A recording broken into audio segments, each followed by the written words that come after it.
Grand Rising, everyone. I welcome you to Saturday, the 19th, 2025.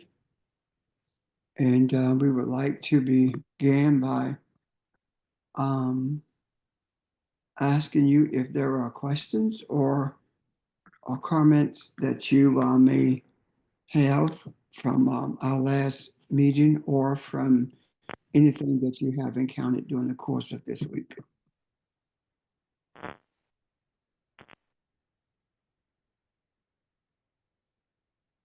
Okay.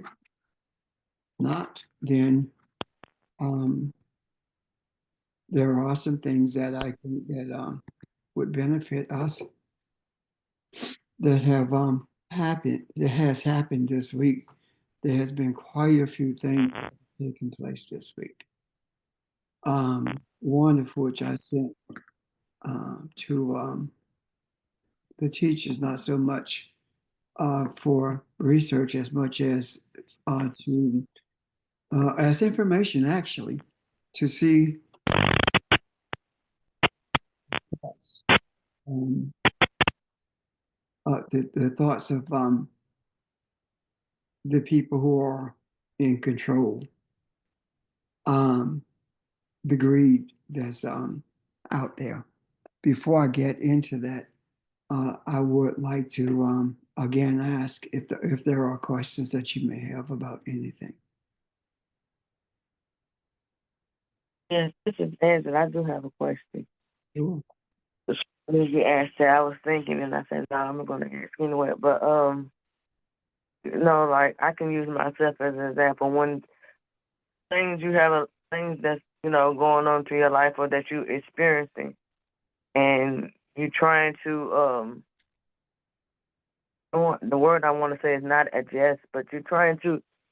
Not I want to say get back on track, but you're just trying to continue. Yeah, continue on the journey, and it feels like you kind of like you're away. It feels like you're walking, um, going around in circles, but you're trying to continue on a journey. What suggestions or um anything that can you know maybe enlightenment that can help on Um, that aspect? Let me see if I have you right first. I'm trying to understand it rather what you're saying. When you're going through things such as that you are currently dealing with the with what happened with your grandson, how do you get back to a place of focus? Is that what you're asking? Yes. Okay. Um, I want input from others. However, I will attempt to speak to that, Angela. I think that you want refocusing comes when you are real with yourself. There is a grieving process, and if you fight the grieving process, it takes an extremely longer time for you to get back to focus. Um, However, if you admit to yourself what you are experiencing and you go through the grieving process, it is not as difficult for you to be able to refocus yourself on the journey. There are times when you are not able to do it alone. There are times when you have a need to speak to others who can assist you and and, refocusing yourself or can assist you in moving forward. But the main thing is for you to admit what you feel and embrace the reality of what you feel, and not enter a place where you are blaming yourself for whatever has taken place. Does that make sense to you so far? Yes. Okay, thank you. Is there anyone else who would like to speak to this? Because I'm sure that Angela is not the only one who is seeking direction in this area.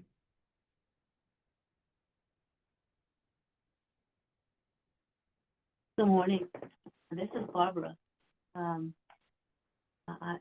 too felt Angela's angst, her concern, her grief, and I too am dealing with someone who's in the process as well.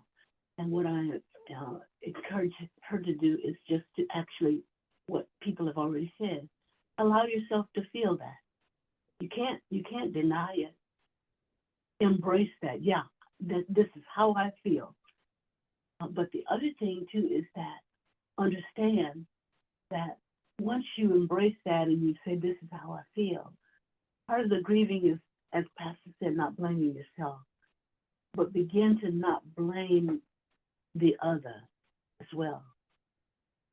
It's easy to start projecting your grief on someone else who may very well be guilty. I'm not saying they're not. That's not the point I'm making.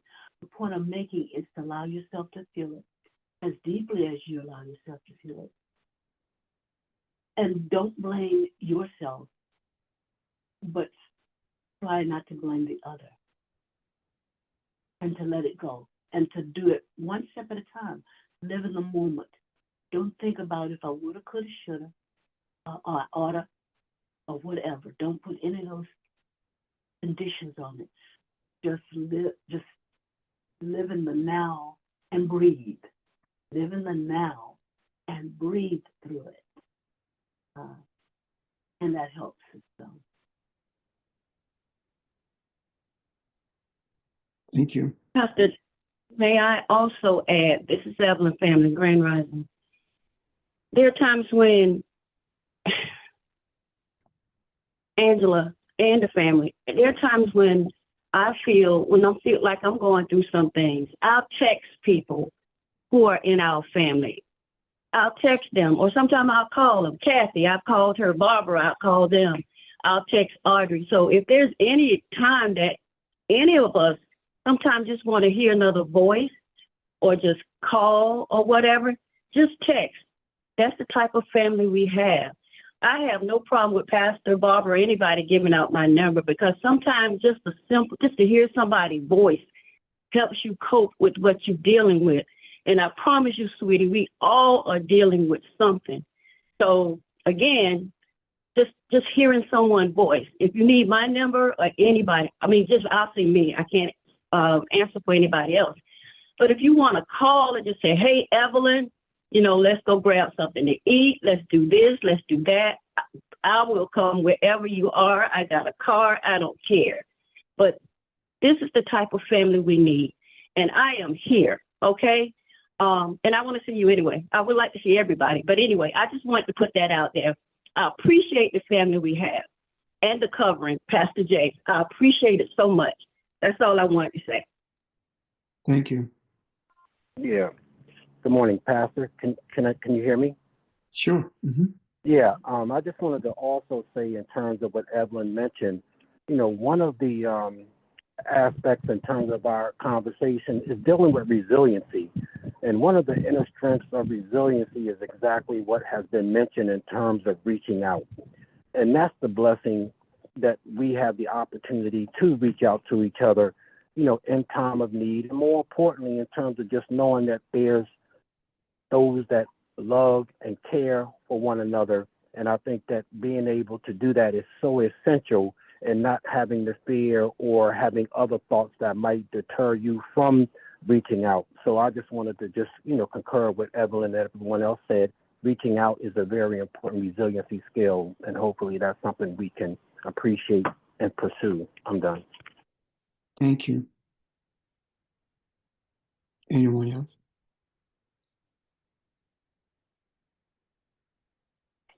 Huh? Mm-hmm. Go ahead. I thought someone was saying something. Okay. I'll speak if no one else has anything, right? Was saying anything. I think what everybody is describing is the nation we've been talking about and a community. And it shows what a strong community we are and how we're growing. And I agree with what everybody's saying, and allow others to share in your pain. That's why we're here. And sometimes you just need to express yourself, and people listen don't always have an answer. Just to say, I'm sorry and I love you, and I'm here if you need me. But I think that's very strong healing is to allow others to share what you're feeling and not be afraid. Not well, maybe not afraid, but not step out of and express that. Don't pretend it's not there or you're strong enough to handle things. Just express it to others and be honest about how you feel. I think it brings healing. But thank you. I just agree with everybody else is saying. Thank you. Is there anyone else? I appreciate all of your input and the encouragement that you've offered, as well as the offering of yourselves to be there, not only for Angela, but for those who are going through things. Because, excuse me, there's a lot going on, and to have to go through things in addition to that simply amplifies um, the issues that we face, which means that we need to have not only more encouragement, but to gain more strength in order to endure it all or go through all of which we are facing. I do not think that is an impossibility for us to do that by any means. I think what we're dealing with actually is a spiritual calisthenic, not to just be dismissive at all, but just to give us strength not only for ourselves, but for humanity as well. So thank you, Angela, for your openness, and we appreciate that. Thank you guys for aiding her in this journey. Are there any other comments or questions pertaining to anything at this moment? I Good just want morning. to say This thank you is, to everyone.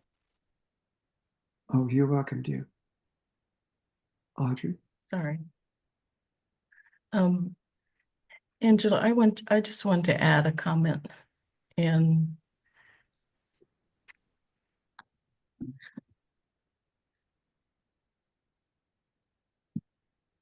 I'm still working it out for myself, but I kind of feel like when somebody transitions, now they are now part of the ancestors. And because of that, we still have connection with them. Not a physical connection, but we still do have a connection with them. They have left this plane, but through our meditations, through our reflections, through our spending time understanding ourselves, we can still connect with those people. And I'm starting to believe that with my whole heart. So feel the way you feel, but know too that you are still connected with that person. And you will be, always.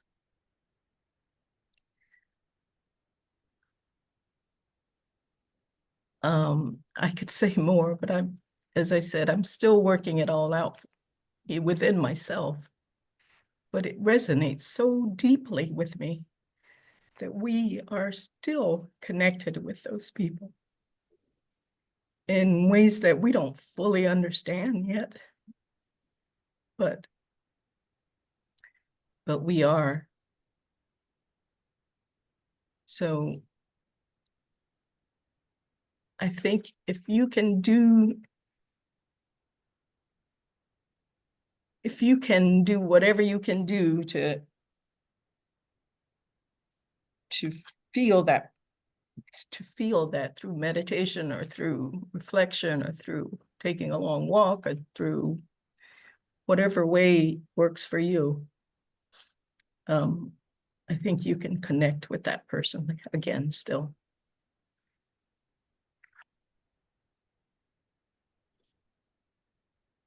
Thank you. Anyone else? Hey, good morning, everyone. Just speaking from my own experience and understanding what little of it I do have. But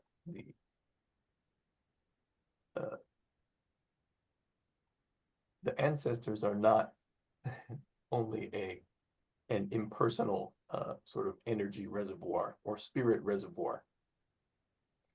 There are ways to connect with people who have transitioned.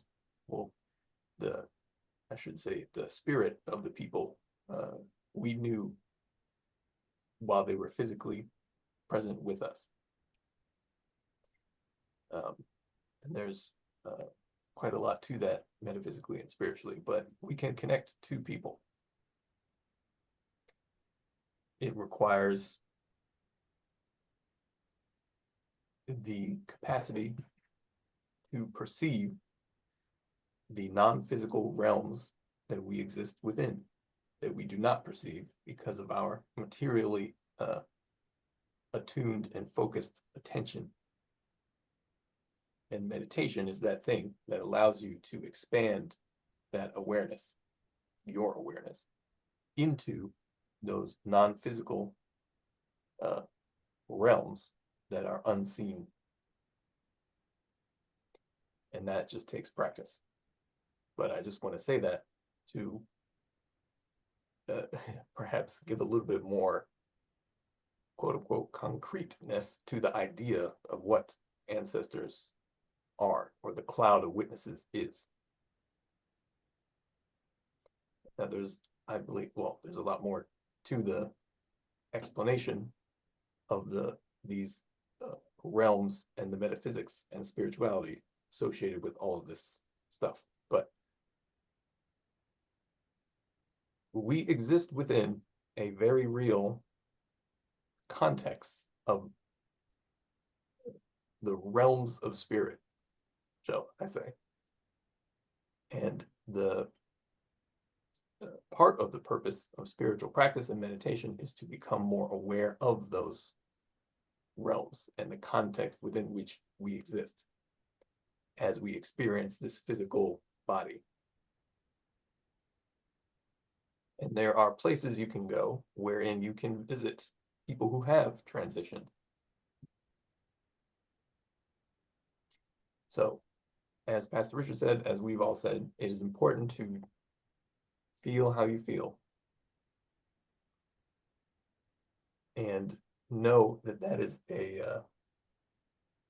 natural process. And there are things to learn from it. And there are things to learn as we collectively move beyond this material limitation. Anyway, thank you. Thank you, Nicola. Is there anyone else? Pastor, I have one more thing. For right now. Our ancestors, I believe, also let us know that they're with us, because Monday night, I believe my brother visited me because I smelled a male's cologne in my room. And I believe that was my brother, because that was the first thing came to me. My brother was letting me know that he was here with me. So when we talk about ancestors being with us, I believe my brother was with me in the room, but he's with me all the time, you know, because of the frequency, the light that they're in now. But I do believe, just for me, that he was letting me know I am here with you. That's all I wanted to say. Thank you. Thank you. Thank you for bringing that up too, because when you talk about frequency, the ancestors are always with us. The question is, are we always with them? Or are we always in tune to them? Because when we are vibrating at a different frequency, when we talk about the, vibrating at a frequency different than that of the universe, that is also a frequency that's different than that of our ancestors. And when we are not vibrating at that frequency, when we are not in rhythm with them or with the universe, then we are not with them. And I don't mean that we're separated, I mean consciously. And it behooves us to live in a constant state of rhythm with the universe slash ancestor slash creator. I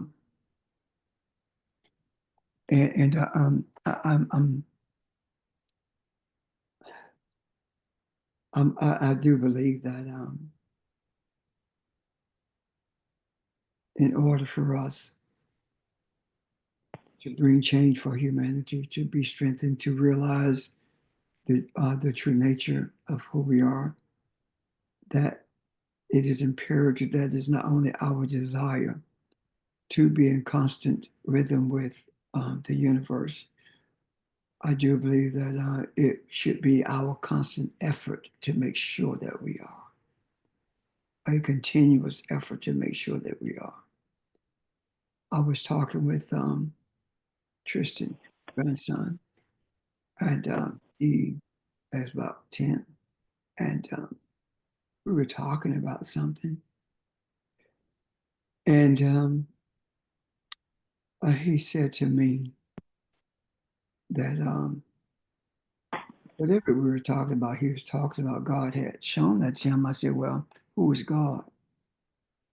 And he said, the universe. I said, the universe is God. He said, yes. I said, so if the universe is God and God is the universe, is there a difference? He said, no, the universe and God are the same thing. I'm saying this to us to say that this 10-year-old is recognizing that it is never on with us. So why does it seem to be such a struggle for us to be able to hold on to this arithmetic connection that we have with the universe when a child does not vacillate when it comes, or doubt himself rather. Also, when it comes to realizing the unicity that it has with the Creator. The more that we become as a child, the more we are apt to be in rhythm with the universe constantly. If you want deliverance, then you cannot forbid your childlike attitude to guide you in such a manner that will allow you to be submissive to whatever it takes to deliver you from this state of materialism, of this state of religiosity. When the scripture talks about allowing the children to come unto the place of deliverance without forbidding them, I do not believe it's just talking about children chronologically. I do also believe it's talking about children emotionally. And when it comes to spirituality, we are emotional children. We are emotional children because we have not actually move beyond that space where we function in a religious manner. We struggle to do that. However, I do also believe when we admit to ourselves that we are in a childlike state and our desire is to mature, meaning that to have a stronger grasp on who we are and what spirituality truly is, a stronger grasp on what it looks like to spiritually mature. Understanding that spiritual maturity has very little, if anything, to do with how much you know. Rather, spiritual maturity has more to do with how you relate to those who are considered to be adversaries to you, and begin to see that spiritual maturity is all about creating, not creating things, but creating in your image and likeness. And this creating in image and likeness means that creating the attitude of a Kabbalon for the benefit of those who have never had the glorious experience of employing and experiencing the energy of a Kabbalon. Spiritual maturity, sometimes I believe we get it mixed up with what we call intellectual maturity. And they are totally two different things. This whole idea of intellectual maturity is academic, and spiritual maturity is life force. It is reality of what is, and it has nothing to do with any force of academia at all. So let us make an effort or vow that we will do everything we can to embrace the reality that in order for us to mature spiritually, we must first recognize that we are children. We are spiritual children. We are immature. We have not reached adolescence when it comes to spirituality. We are still in that process because of so much that we have to purge from the years that we have been in this earth. And I would actually say generations. We need to purge the generational damage that has been done to us, that has kept us in this state of, at best, spiritual infancy. And now that our eye has been opened, it is time for us to not only admit, but to seek to develop beyond what we have been and where we are. And I think a gauge, not a method of measurement, but maybe a gauge of this is, how do you respond when you're in the presence of adversarial energy?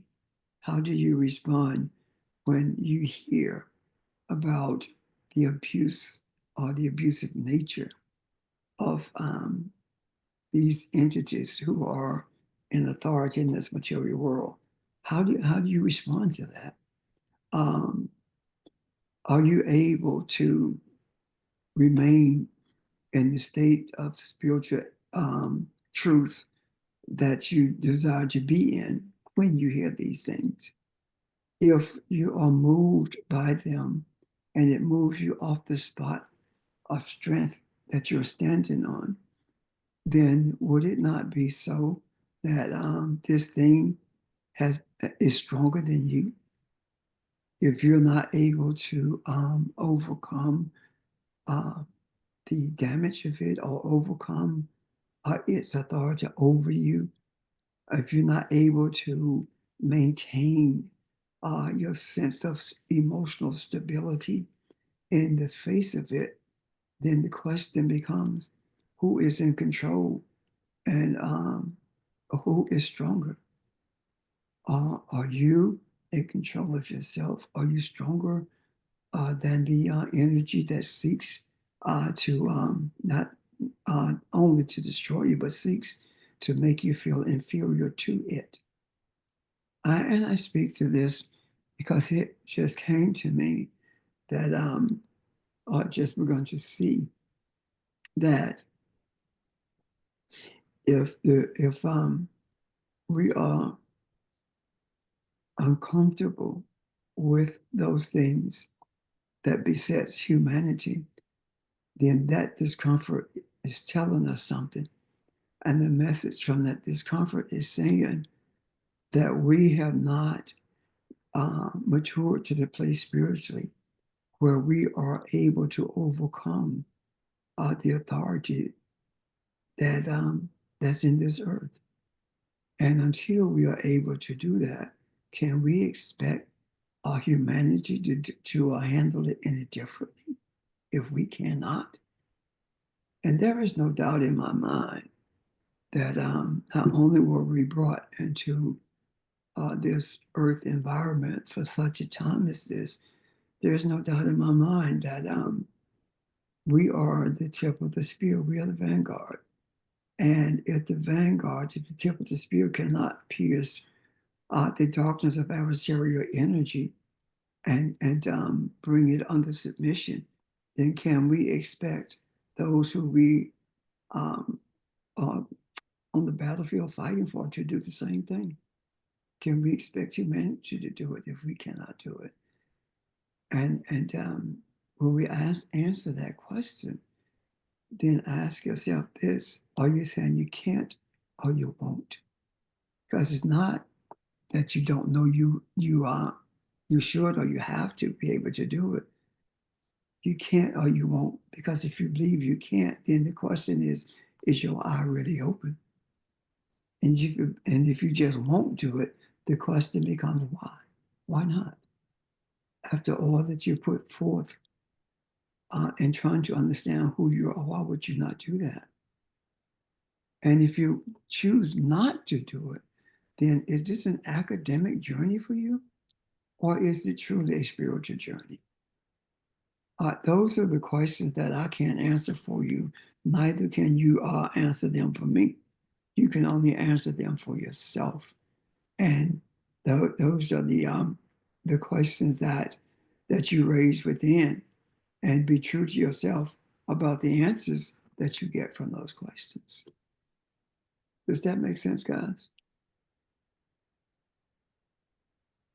We are in a very precarious place.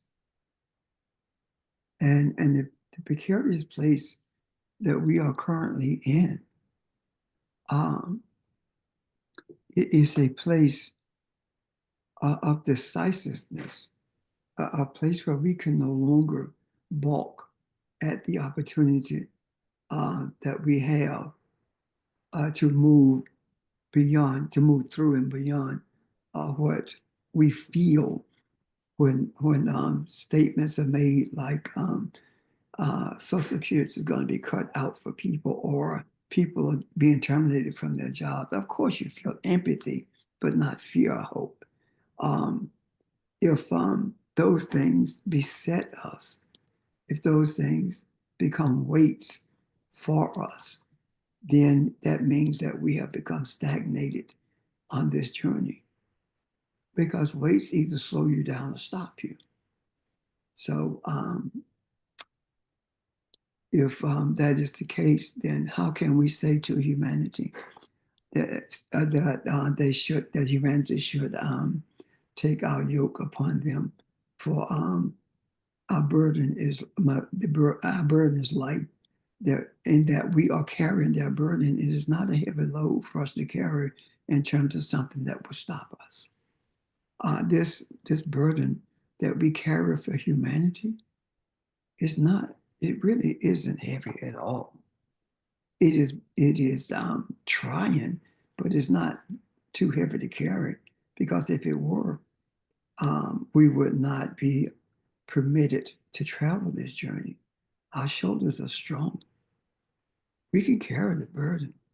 The question is, do we believe we can? a lot of what we do and how we travel this journey is lodged in our minds.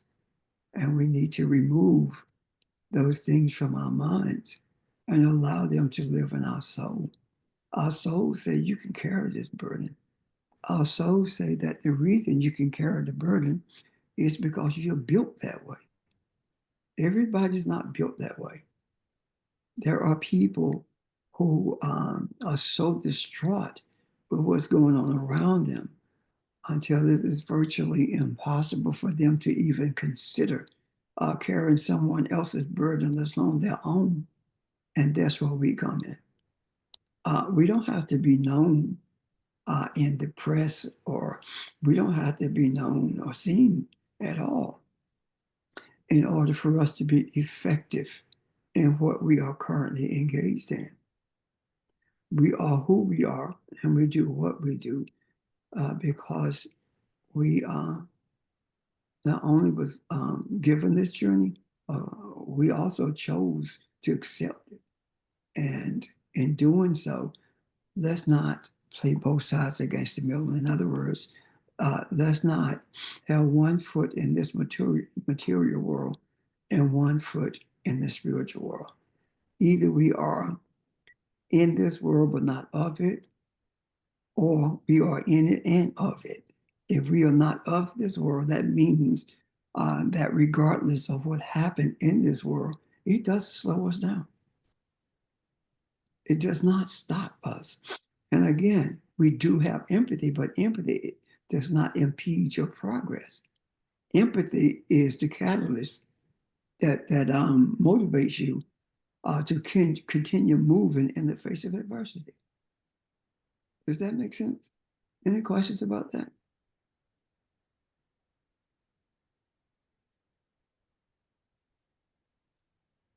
Now, to move further with it, go ahead, Nick. I was gonna say no. Huh? I was gonna say no. Oh, okay, thanks. To move further with that, there has been a message sent by Target to Al Sharpton and other quote unquote Black leadership, telling us, requesting rather a meeting with Al Sharpton and quote unquote Black leadership because Target's profits has fallen. And they want to talk about with Al Sharpton and others about the boycott of Target so they can recover. Well, first of all, before I get into it, they didn't think of that when they chose to follow in Trump's footsteps. But the major thing is this: Al Sharpton didn't start this. Black leaders did not engage us to do this. Our ancestors called a meeting of the souls. And when our ancestors met with us in the spiritual conference room, our ancestors did not ask us if we would be agreeable in doing these things, staying out of this fray. Our ancestors simply told us to stay out. And we have sat on the sidelines, and in sitting on the sidelines, we have become aware that we are better organized than we have ever been. And Al Sharpton and quote unquote Black leadership had nothing to do with this. They didn't start it and they can't end it. This is not a publicity stunt. The fact that the Black leaders would be called in, and again, I use that term loosely, the fact that they would be called in to end something or to negotiate something that they did not instigate says to me that the Black leadership is just like the CEO of Target is oblivious to what's happening. It's oblivious to what's going on. And both are only seeing, one seeing dollar signs, the other one seeing popularity. And they can meet all they want. I do not believe for a moment that the ancestors are going to grant us permission to walk away from something that's effective. And I don't believe that we as a people would even request permission to walk away from it because, quite frankly, we were not granted permission to do it. We were told to do it, period.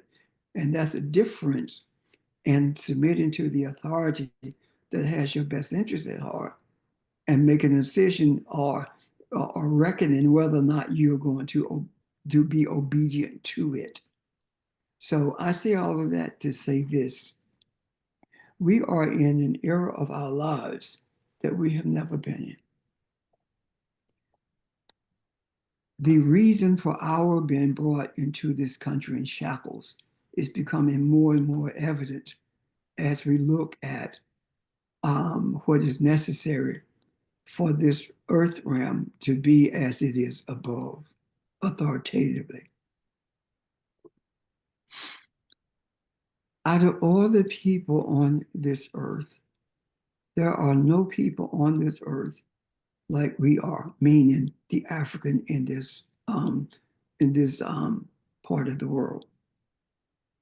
When you think about the people who were brought from Africa, our people, the shackles, the way we were packed into ships, the filth that we had to endure, something that was foreign to us, the disease that we had to overcome, the hatred, the anger, the brutality.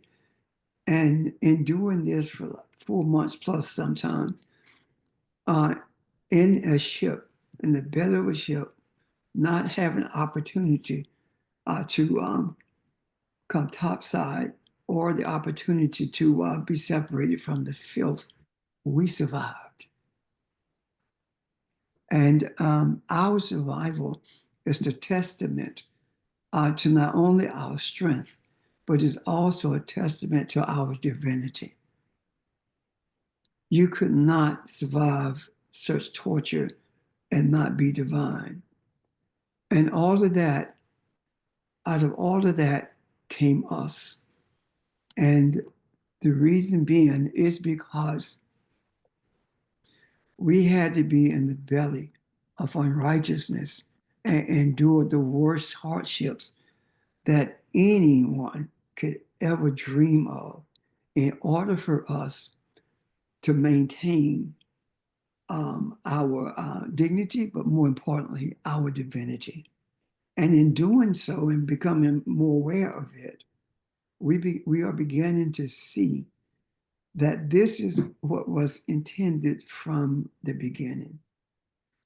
We've had 4 million plus years to get this thing right, and the rest of humanity has been in this earth for only 55,000 years.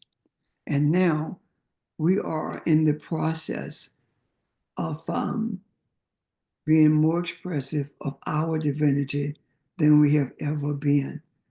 And that divinity is no different than the divinity that brought us into this earth.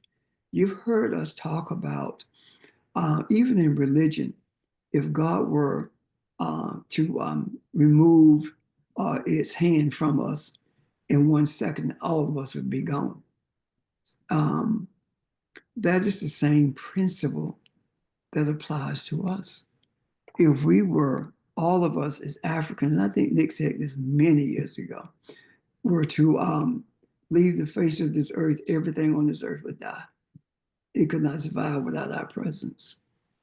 So we are, when we talk about the African in the diaspora, this group of Africans in this particular diaspora are the Africans who has been chosen to be the divine tip of the spear for the benefit of all of humanity. It is we who have laid the foundation for the power, the authority of the African on the continent of Africa to regain its sight and desire to be self-sufficient and self-governed. It is we who have laid the foundation for the eye of humanity to open and see the greed and the abuse that has been meted out against humanity. There are those in this earth who cannot see with the eye, and they are unable to see with an eye because they don't have it. They can't. So the Creator has shown us how to show humanity what needs to be done, what needs to be re the energy that need to be repurposed. And right now, it's being shown not with the eye, but with the eyes. People are seeing with their eyes and the destruction that has been wrought in this earth, and they are experiencing it emotionally. And because of excuse me, these emotional experiences that they are having, and because of what they're seeing with their eyes, it is allowing us to repurpose their energy in order to benefit them without them even realizing what's going on. And yes, I'm very much aware that 90% of the people who voted for the conditions that we are in now still support the one who brought these conditions into existence. 90%. I'm good with that. That simply it tells me it's a message that says they have not suffered enough yet. And the suffering is going to be more intense in the weeks to come. Before we get to this summer, the suffering is going to be so intense until men are going to begin to cry out, as the scripture talks about men crying out, asking, "Is there a word from the Lord?" Um, and the word that they are seeking from the Lord is the word that we are bringing into the earth. And that word is one of deliverance. That word is one of unicity amongst humanity, just like that must be unicity amongst us and our Creator. So our spiritual strength is not so much in what we know as it is in what we are capable of creating. And in creating, we are able to repurpose some things that we never thought about. For example, a few weeks ago, we talked about the genetic effects of the Neanderthal on Europeans. Well, we are divine, and these the whole of humanity came from us. So I'm saying to you something I've never even thought of, let alone said before, is that we have the divine authority to create, and in our creating, we have the divine authority to overcome the genetic makeup of the Neanderthal and bring it to a state of humanoid makeup, meaning that something that the humanoid makeup overpowers the genetic aspects of the Neanderthal and brings it to a place of unicity with all of humanity, thus changing a mindset that is destructive, not only destructive for others, but also self-destructive to itself. We have the authority to do that. However, we cannot exert that authority as long as we are balking when we come face to face with those things that are hurtful to us. Those things that are hurtful to us should be hurtful to us, but they should not freeze us in our footsteps. They should not cause us to turn our backs on them. They should not cause us to not want to look at them, because we cannot change what we cannot see. And we are being shown everything for a reason. And I solicit you to stay where you are in terms of your belief systems about who you are, but at the same time, begin to purge yourself of this European mindset, purge yourself of these religious concepts that causes you to feel like you can't handle what you see. And I'm not saying to you at all that I have been in the space that I am now, because I have experienced extreme anger and desire to remove physically from this earth all of those who have stood between us and freedom. I don't feel that anymore, because I realize that the only one who stood between us and freedom is us. Because we've always had this divine authority to bring deliverance to humanity. But we have been convinced that we needed to wait on something called Jesus to do it, not realizing that we are deliverers ourselves.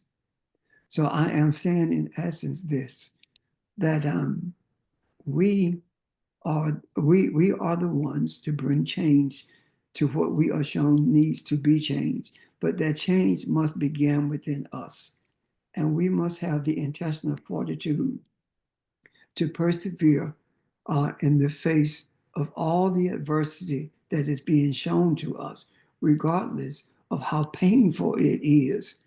We have to get to a place where it doesn't move us anymore, because it is our expectation for these substances to be brought to our awareness. Because if these substances of destruction and hatred and anger were not brought to our awareness, we would not be able to transform them into something that is beneficial to humanity. And it is our creative ability that grants us this privilege and opportunity to be able to be transformers of those things that have been destructive in a physical world. And when we when we bring an end to those things that are destructive in this physical world, then we will know what the experience is to be as above, so is below. Because we will become the divine authorities in this earth, with righteousness prevailing over everything that is unrighteous. And we will become the children who we were created to be, and that is the children of light, the children of enlightenment, the children of the Creator, the children who has brought from its womb 55,000 years ago people who are different than us in terms of physical, exterior physical appearances, and in internal emotional states. It is up to us to bring balance to these emotional states. And you say, well, what took us so long? Well, we had to experience the pain of it all. And we had to embrace at some period this idea of the European mindset, so that we could readily understand the experiences of those who we are making every attempt to deliver. And with us having having the desire and making the effort to bring deliverance to ourselves, now we understand how difficult it is for others to be delivered as well. Yet it is our responsibility to make sure that all of these things that are impairments or impediments to deliverance are removed from the pathway of humanity, so that we can have these experiences. And that is where we are currently, at this place of healing, because all of us are in need of healing. And the healing mostly that we are in need of is to be healed from the deluge of the European mindset that has hampered our pathway forward. The European mindset that has caused us to see a divine entity outside of us, rather than embracing the reality that we are the divine entity itself. And there is no heaven for us to go to be one with a divine energy, yet never being divine. there is no hell for us to be sent to if we disavow religion in this earth. So here we are right now having to make a fresh decision about the pathway that we have chosen to take. Are we still committed to it? And if so, how committed? And that commitment is not measured by what James Richard or anyone else says is measured by. That commitment is predicated on you and what you are willing not only to do, but what you are willing to separate yourself from, what you are willing to purge from you in order for you to be the divine entity that you purport to be. And being that divine energy that you purport to be grants you the authority to change everything in your sight, but not for your benefit, but for the benefit of humanity itself. And in doing so, when humanity begins to benefit from the divine changes that we bring, that we put into place, then those who benefit from these divine changes will become divine as well. Questions or comments? Because I'm done. Is there anything that needs to be clarified about that, of what I've been saying or talking about? Are there any comments about that or offshoots from that? Because I'm sure that as I was talking, there were things that you were processing, and your mind's probably was going in different directions, and picking up on other things, expanding what you were hearing. And actually, I am interested in knowing what you were hearing, if you're willing to share it.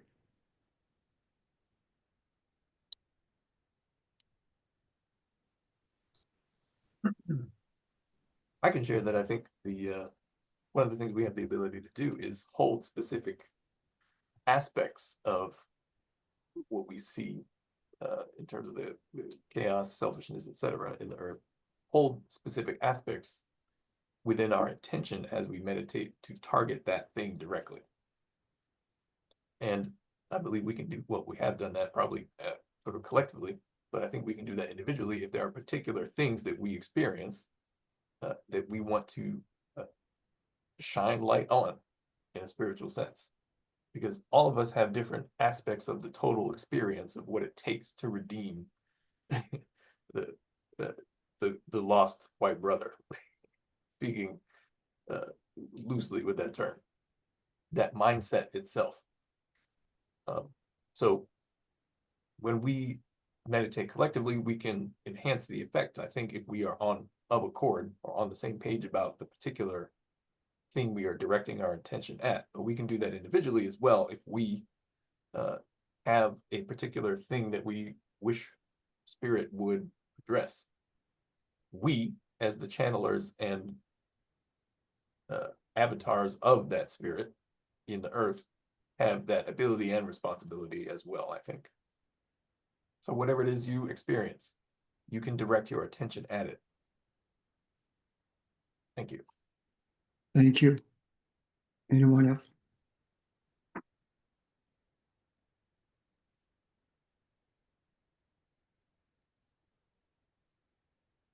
As I said, I'm done with what I had to offer. I would ask you to consider this today and maybe until tomorrow or forever. What does desire mean to you? What does desire mean to you? Is it more than desiring a new car, or desiring something at your birthday, or desiring something material? What is desire? What does it look like to you? Consider that. And maybe we'll discuss it at some point. Because this thing of desire has been throughout our lives connected to material desires. And I do believe that we must differentiate between material desires and spiritual desires. Thank you. Questions or comments?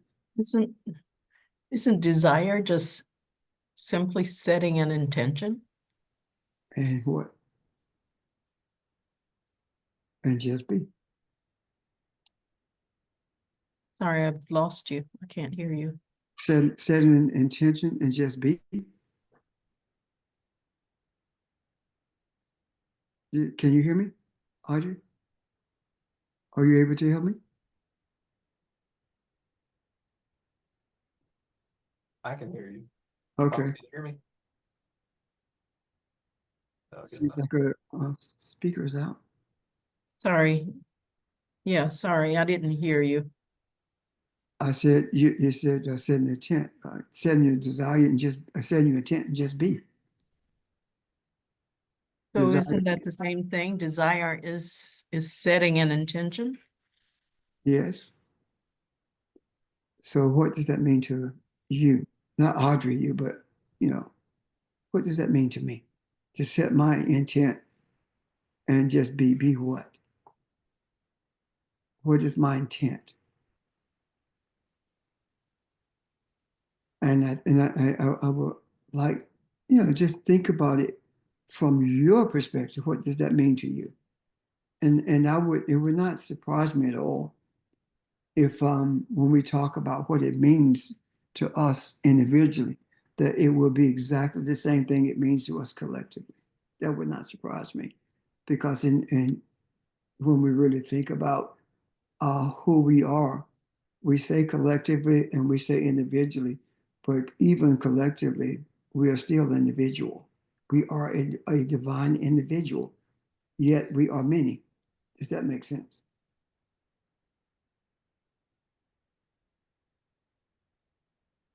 So it is in that regard, I believe.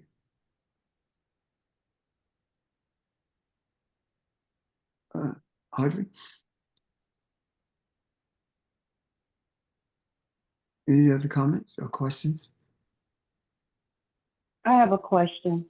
Yes. So are we still going through birth pains, aren't we? Because we're feeling what's happening in the universe.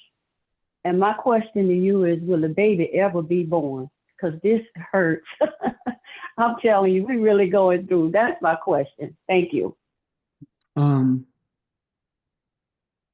a birth takes place, how long do you remember the pain? You don't. After the baby born is joy. Thank you. So what I'm saying in essence is this: in order for us to have continuous joy, we must be continuously birthing things. And I do want to say, when you're going through the labor pains, they tell you to breathe. And I see it, that's what we're doing. We're breathing through this the labor pains that we're having. Yeah, okay. I see it. Thank you. But you don't stop pushing. So this is a continuous process. If we were to stop every time we experience pain, we would never get any place. You would not be going through labor pains. You would be in labor continuously. Does that make sense? Yes, sir. Thank you. Anyone else?